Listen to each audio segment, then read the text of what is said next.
ഹദീസ് നിഷേധങ്ങളെയും യുക്തിവാദങ്ങളെയും നിർലജ്ജം ന്യായീകരിക്കുന്നു സലാം സുല്ലമി.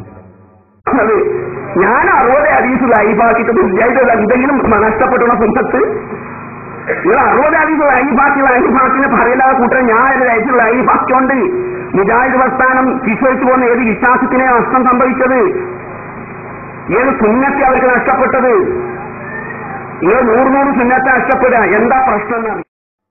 എത്ര വ്യാഖ്യാനിച്ചാലും എങ്ങനെ വിശദീകരിച്ചാലും വഹാബി തൗഹീദ് ഗതി കിട്ടാത്ത വിധം തകർന്നടിഞ്ഞുകൊണ്ടിരിക്കുകയാണ്.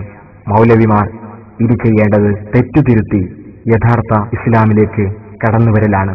അധികാരത്തിനും പണത്തിനും വേണ്ടി ഇസ്ലാമിന്റെ അടിസ്ഥാന വിഷയങ്ങളിൽ തിരിമറി നടത്തരുത്. സാധാരണക്കാരായ മുജാഹിദ് പ്രവർത്തകരെ മനസ്സിലാക്കുക.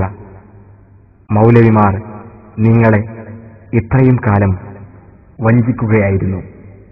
എവിടെ നിന്നാണോ പണം ഒഴുകി വരുന്നത് ആ രാജ്യത്തെ ശേഖുമാർക്കൊപ്പിച്ച് തടിയും താടിയും അല്ല, തൗഹീദിൽ വരെ മാറ്റങ്ങൾ വരുത്തുകയാണവർ. മഹാത്മാക്കളോട് സഹായം ചോദിക്കൽ ശിർക്കും പിശാചിനോട് സഹായം ചോദിക്കൽ തൗഹീദുമാകുന്ന മൗലവിമാരുടെ മതം നമുക്ക് വേണോ?